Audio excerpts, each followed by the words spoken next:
سيئات أعمالنا من يهده الله فلا مضل له ومن يضلله فلا هادي له ونشهد أن لا إله إلا الله وحده لا شريك له ونشهد أن محمدًا عبده ورسوله الذي أرسله بالحق بشيرا ونذيرا وداعيا إلى الله بإذنه وسراجا منيرا. وقد قال الله تعالى في كلامه المجيد الفرقان الحميد: إن عدة الشهور عند الله 12 شهرا في كتاب الله يوم خلق السماوات والأرض। সমস্ত তারিফ প্রশংসা আল্লাহ তাবারক ওয়া তাআলার জন্য, যে আল্লাহ জাল্লা জালালুহু আমাকে আপনাকে দুনিয়ার সমস্ত কাজ থেকে ফারেক করে, আলাদা করে বা জুদা করে দুনিয়ার শ্রেষ্ঠতম স্থান মসজিদে আসার বসার এবং দর্শে করোনা হাদিস থেকে শোনার তৌফিক এনায়েত করেছেন। সেই মহান রব্বুল আলামিনের দরবারে বেইনতিহাই শুকরিয়া, আলহামদুলিল্লাহ। গত জুমাতে আমি আপনাদের সামনে আলোচনা নিয়ে আসছিলাম মুহররম। হিজরি সনের প্রথম মাস হচ্ছে মুহররমুল হারাম। এর আবিধানিক অর্থ হচ্ছে নিষিদ্ধ অথবা সম্মানিত। অনেক শব্দেরই দুইটা মানি হয়।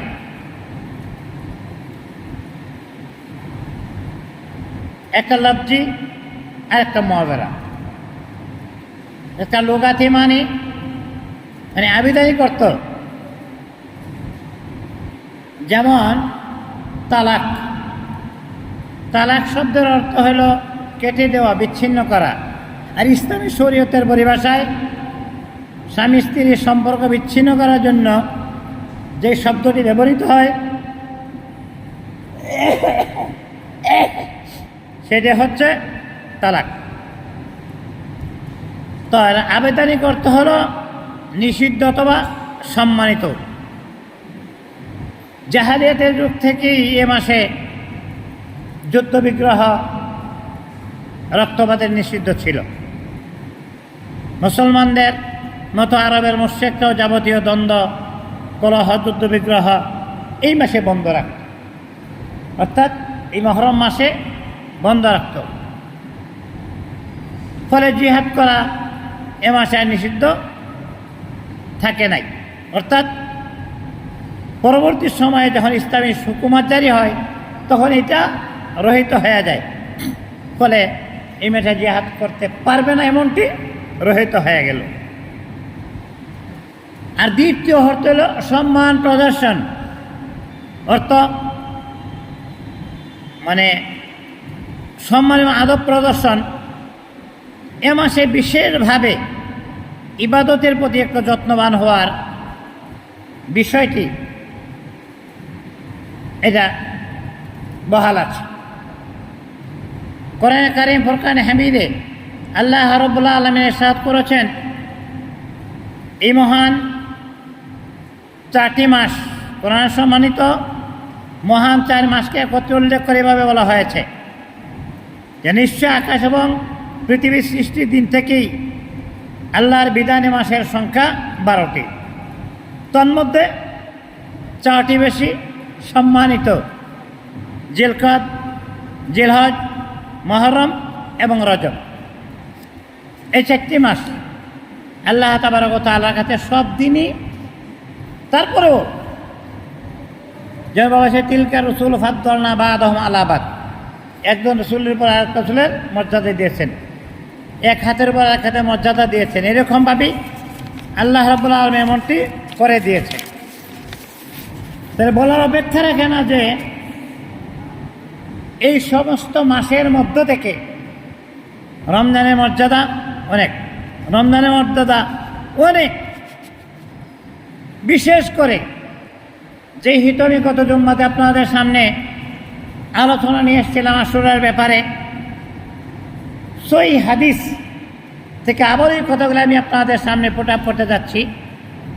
উম্মাহাতুল মুমিনিনদের মধ্য থেকে মা আয়েশা সিদ্দিকা রাদিয়াল্লাহু তাআলা আনহা তিনি বর্ণনা করেন যে রমজানের পরে এই আশুরার রোজা এটা ছিল ফরজ।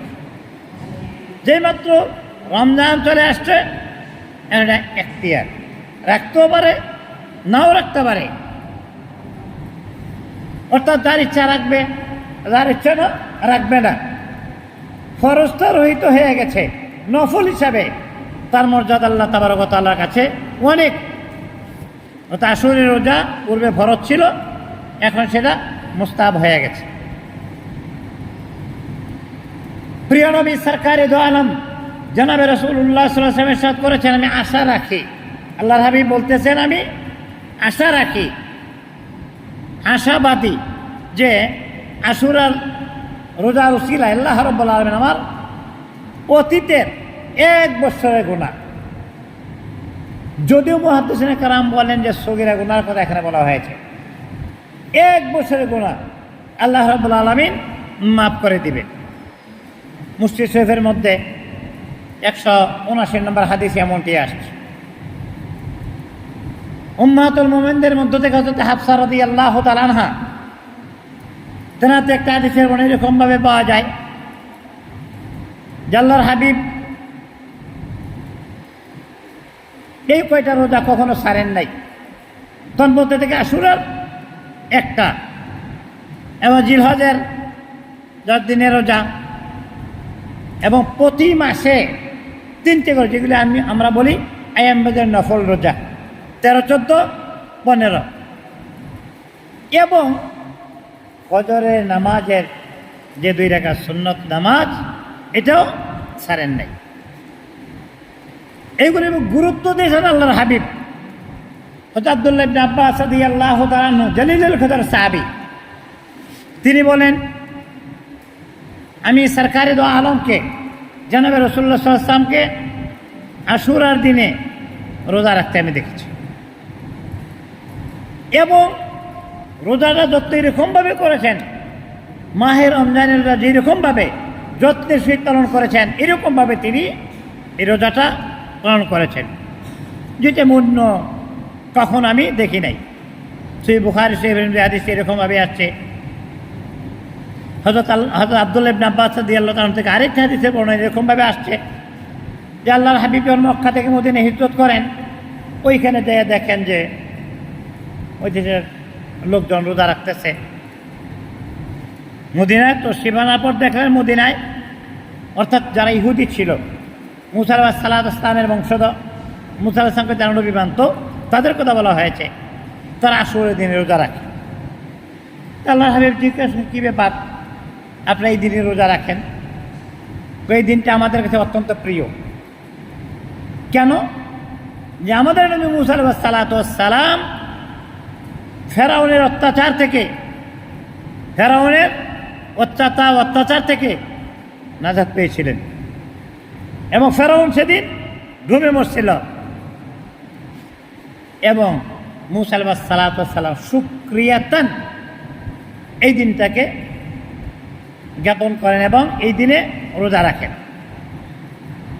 অর্থাৎ মুসা আলাইহিস সালাম শত্রুর হাত থেকে মুক্ত হলেন এবং নিজের দলবল সহ নদী পার হইয়া তো বাহারি কুলজুম পার হয়ে গেলেন। শুকরিয়াতান তিনি সেদিন রোজা রাখছিলেন, এই জন্য আমরা রোজাটা রাখি, তাদের অনুসরণে। রাসূল বলছে, হ্যাঁ আমরা তো মুসা আলাইহিস সালামকে নবী মানি, আমরাও মুসা আলাইহিস সালামকে নবী মানি, তো অনুসরণের ব্যাপারে হকদার আমরা কম নই, আমরা এর চেয়ে বেশি হকদার। অতএব আমরা ইচ্ছা করলে এই দিন থেকে রোজা রেখে পালন করতে পারি। এই জন্য আল্লাহর হাবিব সাহাবারা, আমার সাহাবারা শোনো, মুসা আলাইহিস সালামকে আমরা নবী মানি, অতএব তোমার উম্মতেরা যেহেতু রোজা রাখে, আমরাও রোজা রাখ। তো সাহাবাদের মধ্য থেকে অনেকে প্রশ্ন করলেন, হে আল্লাহর হাবিব,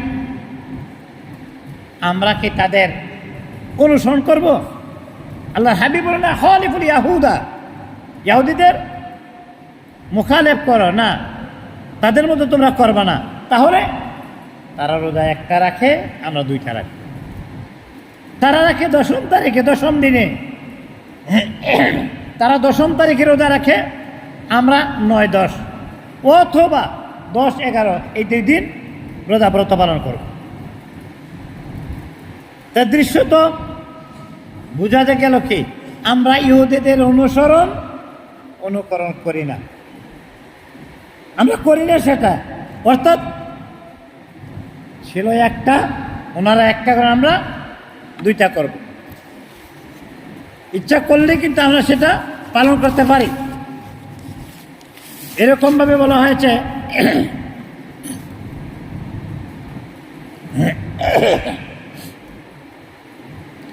তাহলে আমরা ইহুদিদের খালেক, তারা একটা রেখে আমরা দুইটা রাখবো। ইহুদিদের মত শুধু 10 তারিখে, আর আমাদের হইল 9, 10 অথবা 10, 11। যার থেকে, যেই সাহাবী থেকে সবচেয়ে বেশি হাদিসের বর্ণনা, হয়তো আবু হুরায়রা রাদিয়াল্লাহু তাআলা আনহু, ওনার থেকে একটা হাদিসের বর্ণনা এরকমভাবে পাওয়া যায়। তিনি বলেন যে যদি আল্লাহর হাবিব বলেন যে যদি আমি আগামী বছর বেঁচে থাকি তাহলে অবশ্যই 9 তারিখও রোজা রাখব। যদির সমাধান যদি দিয়ে হয়। কত সতর্ক আল্লাহর হাবিব, কে কখন চলে যাবে বলা মুশকিল। আল্লাহ হাবিব বলতেছে যদি আল্লাহ তাবারক ওয়া তাআলা আমাকে বাঁচিয়ে রাখে তাহলে আমি আগামী বছর 9 তারিখেও রোজা রাখবো।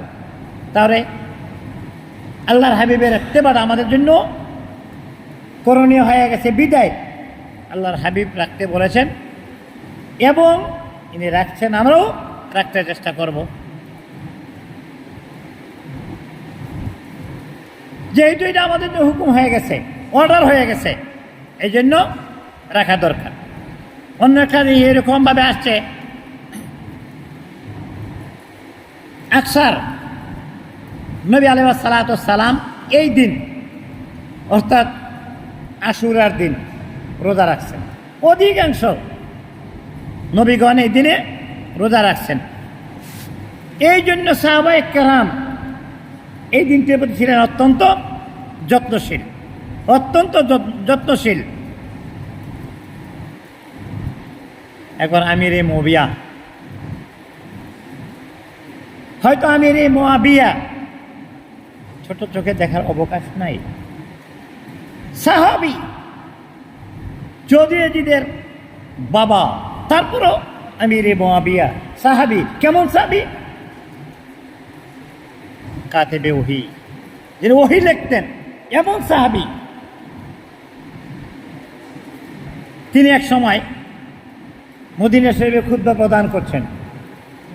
ওই সময় বললেন যে আশুরা রোজা যদিও ফরজ নয়, ফজিলতের দিক দিয়ে অত্যন্ত বেশি। আবার ওই কথার দিকে আরেকটু যাই। আল্লাহর হাবিব বলছেন আসহাবি কান নুজুম বিআইহিম ইক্তাদাইতুম ইহতাদাইতুম। আমার সাহাবীরা আকাশের তারকারা নেই, অতএব তোমরা যার অনুসরণ করবে পথ পেয়ে যাবে। আমিরে মুআবিয়া কাতিবে ওহী, আল্লাহর হাবিবের প্রিয়তম সাহাবী, আর যারা ওহী লিখছেন তাদের মর্যাদা তো আরও বেশি। অতএব ওনার ব্যাপারে কোনো কুলে কাল এই যে মুসলিম হিসেবে রাখা উচিত নয়। এই জন্য তিনি বলছেন আমি রোজা রেখেছি, আপনারাও রাখুন। তবে হ্যাঁ, ওই কথা আবার বলে দিচ্ছেন, ইচ্ছা করলে নাও রাখতে পারেন, ফরজ হিসাবে নয়। রুবাইয়া বিনতে মুআজ বলেন রাসূল সাল্লাল্লাহু আলাইহি ওয়াসাল্লাম যখন ঘোষণা দিলেন, এমনকি আমাদের ছেলে মেয়েরাও আশুরা রোজা রাখতে, ছোট্ট মাসুম বাচ্চার, তারাও রোজা রাখতে শুরু করেছে। হযরতে আলী কাররামাল্লাহু ওয়াজহাহু, যার আল্লাহ রাসূল বলছেন আনা মাদিনাতুল ইলমি ওয়া আলিয়ুন বাবুহা, আমি ইলমের শহর, আলী তার দরজা। তিনি বলেন রাসূল সাল্লাল্লাহু আলাইহি ওয়াসাল্লাম ইরশাদ করেছেন, রমজানের পরে কোনো দিন যদি তোমরা রোজা রাখতে চাও তাহলে এই রোজাটা রাখো। কেননা আল্লাহ রাব্বুল আলামিন এই দিনে অনেকে তওবা কবুল মঞ্জুর করে নিয়েছেন। এই দিনে মর্যাদা অনেকের তওবা আল্লাহ তাবারক ওয়া তাআলা কবুল মঞ্জুর করে নিয়েছেন। জানি না হযরত আলী কারাম ওয়াজহাহু কার ইঙ্গিত করেছেন। হযরত ইউনূস আলাইহিস সালাতু ওয়াস সালাম, হযরতে ইউনূস আলাইহিস সালাতু ওয়াস সালাম কওম ছেড়ে পালিয়ে যাচ্ছিলেন, আর আল্লাহ তাবারক ওয়া তাআলা তাকে পানিতে ফেলে দিলেন। আল্লাহর ইচ্ছে হয়েছে অবশ্যই, অর্থাৎ নৌকা ডুবে যাচ্ছে। ইউনূস ভাবছে আমার মতো পাপী হয়তো কেউ নেই, উম্মতের নাজাতের জন্য আমার অনেক ফয়সালা আসতে পারে, আর আমি তাদেরকে ছেড়ে চলে যাচ্ছি, আল্লাহর গজব আসবেন না, এটা ভালো করি নেই। পানিতে পড়লেন। আল্লাহ তাবারক তাআলা ঘোষণা করলেন, এই পানি, তুমি তাকে খাদ্য হিসেবে গ্রহণ করো না, সাবধান, তুমি তাকে ইজ্জত সম্মান দাও। মাছের পেটে হযরত ইউনূস, আল্লাহ তাবারক ওয়া তাআলা যেভাবে তার কানে পৌঁছিয়ে দিয়েছেন নাজাতের জন্য, হযরত ইউনূস বললেন, লা ইলাহা ইল্লা আনতা সুবহানাকা ইন্নী কুনতু মিনাজ জালিমিন।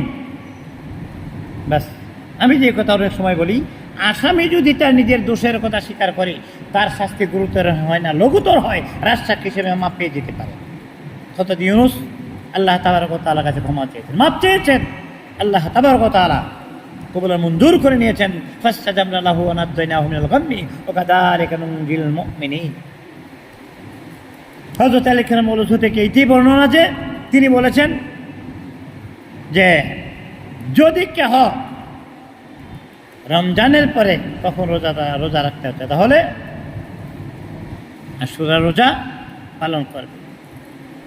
অনেক জাতির তো আল্লাহ তাবারক ওয়া তাআলা এই দিনে কবুল মঞ্জুর করে নিয়েছেন। এবং হযরত আলী কারাম ওয়াজহ যে মা সাহাবাদের সুন্নাতে, মা সাহাবাতে সুন্নাতম কিতাবে এরকমটি আসছে এরকমভাবে। অতএব রাসূল সাল্লাল্লাহু আলাইহি ওয়াসাল্লামের কথা বলেছেন যে হুজুর আকরাম সাল্লাল্লাহু আলাইহি ওয়াসাল্লাম নব উদ্যমে আশুরার দিন খালেস তওবা করার জন্য বলেছেন, এবং আল্লাহ তাবারক ওয়া তাআলার কাছে দৃঢ় প্রত্যয় নিয়ে চাইতে বলেছেন এবং চাওয়ার জন্য উৎসাহিত করেছেন। হযরত আব্দুল্লাহ ইবনে মাসউদ রাদিয়াল্লাহু তাআলা আনহু, প্রত্যেক সাহাবীর মর্যাদায় আল্লাহ তাবারক ওয়া তাআলার কাছে অনেক। হযরত আব্দুল্লাহ ইবনে মাসউদ রাদিয়াল্লাহু তাআলা আনহু আল্লাহর হাবিবের তাকিয়াওয়ালা, বালিশওয়ালা, কম্বলওয়ালা, অর্থাৎ আল্লাহর হাবিবের জিনিসপত্র, সামানপত্র নিয়ে ঘুরতে আল্লাহর হাবিব কোথাও গেলে আব্দুল মাসউদ থাকত, এবং তৎকালীন সময়ে ওনাকে মুফতি হিসাবে তিনি খ্যাতি লাভ করেছেন, মুফতি হিসাবে বলা হয়েছে। বিনা সাক্ষীতে যদি কাউকে তার হুকুমের উপর আমি রাজি থাকতাম, সেটা হলো আব্দুল্লাহ মাসউদ। তিনি বলছেন যে আশুরার দিন যে ব্যক্তি পরিবার পরিজনের জন্য, ওনার থেকে হাদিসটার বর্ণনা, যে ব্যক্তি এই আশুরার দিনে নিজের আহল আয়াল পরিবার পরিজনের জন্য যদি কেহ উমদমদা খাবারের ব্যবস্থা করে, ভালো খাবারের ব্যবস্থা করে, আল্লাহ রাব্বুল আলামিন তারা সারা বৎসরের আয় রোজগারে বরকত দান করে।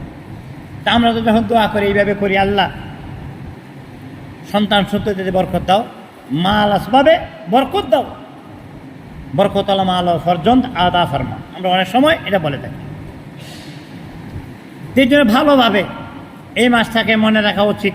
যে অনেকে মনে করে থাকে শুধুমাত্র আশুরার দিনের ফজিলত এবং রোজার ব্যাপারে, বা ইমাম হাসান আর হুসাইন তাদের মহব্বতের কারণে, ইমাম হুসাইন রাদিয়াল্লাহু তাআলা শাহাদাত, এই ঘটনাকে কেন্দ্র করে শুধু আমরা এই দিনটিকে পালন করে থাকি, না তা নয়। উলামায়ে কেরাম বলেন ইমাম হুসাইনের শাহাদাতের জন্য আল্লাহ পাক আসরে এই মুবারক মহান দিবসকে পছন্দ করে নিয়েছে।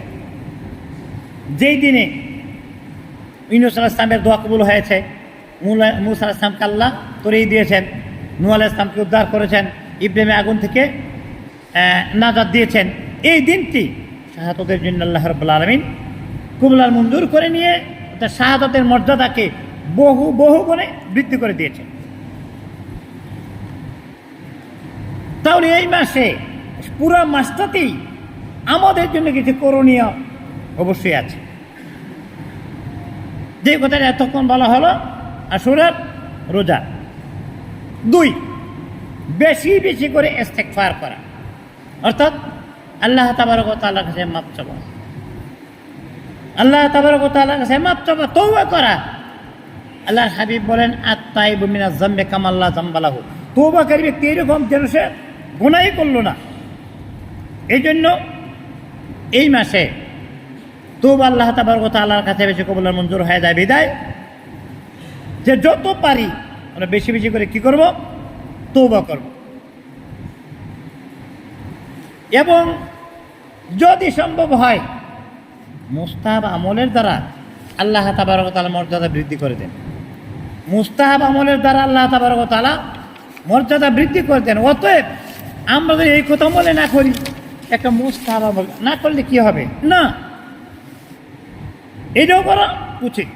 গুনাহ যত ছোটই হোক না কেন করবো না, এই প্রতিজ্ঞা আমার মধ্যে থাকা উচিত। গুনাহ যত ছোটই হোক করবো না, নেক যত ছোটই হোক ছাড়বো না, ছোট নেক ছাড়বো না, গুনাহ অতি ছোট সেটা করবো না। তাই পরিবার পরিজনের জন্য প্রয়োজনে অন্যান্য দিনের তুলনায় যদি সামর্থ্য থাকে তাহলে সে অনুযায়ী আর্থিক ব্যয় করার জন্য আল্লাহর হাবিবের ইঙ্গিত রয়েছে। আমরা অনেক সময় বিপদ আপদ বালা মুসিবতে ছোট্ট একটা দোয়া পড়ি, ইন্না লিল্লাহি ওয়া ইন্না ইলাইহি রাজিউন। বিপদের কথা শুনলে, দুঃখের কথা শুনলে আমরা এই দোয়াটা পড়ি। এই দিনে ইমাম হাসান, ইমাম হুসাইন কারবালা প্রান্তে শাহাদাত বরণ করেছেন। এই দিনে ইসলামের ইতিহাসের হৃদয় বিদারক এবং মর্মস্পর্শী ঘটনা, এই আমরা বেশি বেশি করে এই দোয়াটা কিন্তু করতে পারি, ইন্না লিল্লাহি ওয়া ইন্না ইলাইহি রাজিউন, ইন্না লিল্লাহি ওয়া ইন্না ইলাইহি রাজিউন।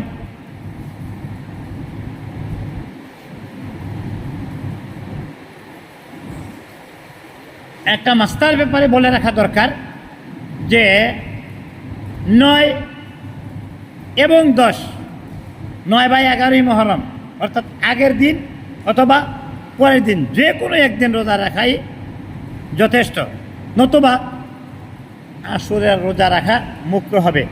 এই ফতোয়া স্বামীতে এই কথাটা আসছে, ফতোয়া স্বামীতে এই কথাটা আসছে।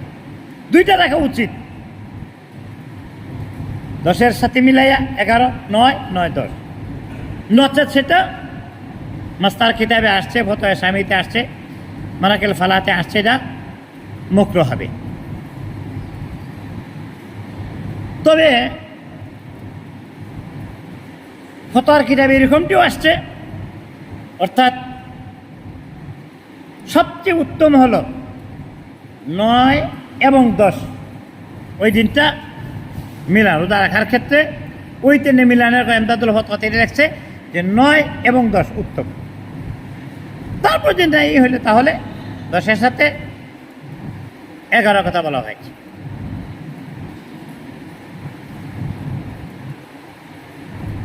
অনেকে মনে করে, এটা অনেকের কুধারণা যে মুহররমের 10 তারিখে রোজা রাখা উচিত নয়, কেননা ইয়াজিদের মা এদিন রোজা রেখেছিলেন। এটা একটা ভিত্তিহীন কথা, এই কথার কোনো ভিত্তি নাই। এই মুহররমকে কেন্দ্র করে আমাদের দেশে অনেক কুপ্রথা চালু আছে। যারা সিয়া নিজকে হযরত আলী কাররামাল্লাহু ওয়াজহাহু এর বেশি ভক্ত মনে করে, তারা অনেক কাজ করে, ওই দিনে শরীর রক্তাক্ত করে এবং হাই হোসেন মাতম করে। এবং আশুরার সময় তাজিয়া নির্মাণ করা হয়, যেটা মাজারের দৃশ্যের মতো। এটা তার অনেক ফাসিকি এবং মুশরিকি চিন্তাধারার উৎপত্তি হতে পারে। এবং কোনো কোনো জাহেলদের বিশ্বাস ইমাম হুসাইন এতে সমাসীন হয়ে থাকে। অতিরঞ্জিত কোনোটাই ভালো নয়।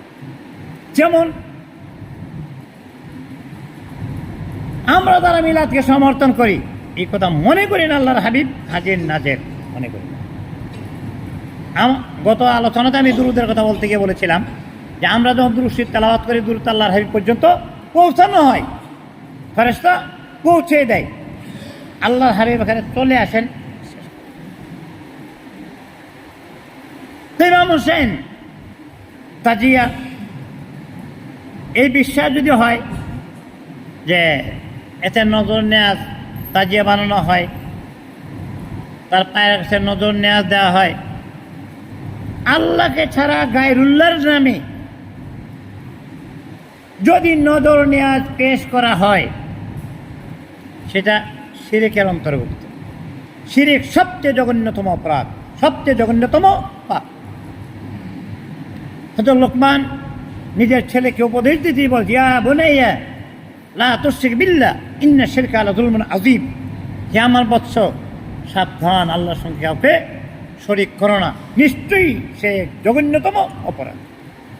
অন্যত্র আসছে, ইন্নাল্লাহা মাইয়ুশরিক বিল্লাহি ফাকাদ হারামাল্লাহু আলাইহিম জান্নাহ। যেই ব্যক্তি শিরক করে, আল্লাহ তাবারক ওয়া তাআলার জন্য জাহান্নাম রেখে, জাহান্নামই তার জন্য উত্তম স্থান।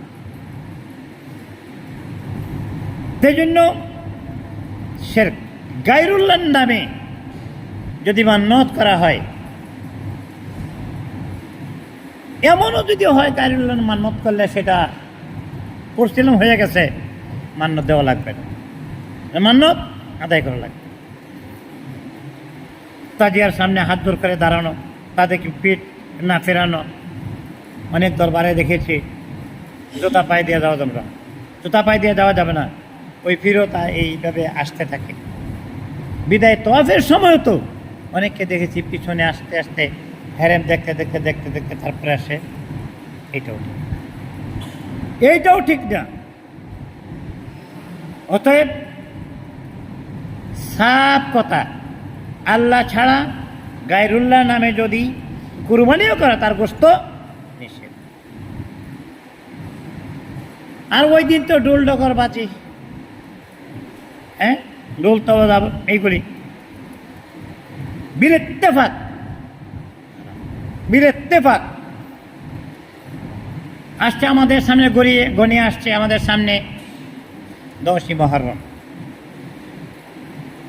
10 আশারা। আশার অর্থ 10, আর আশারা থেকে আশুরা গনিয়ে আসছে আমাদের সামনে সেই দিনটি। আল্লাহ তাবারক ওয়া তাআলা তৌফিক দেয়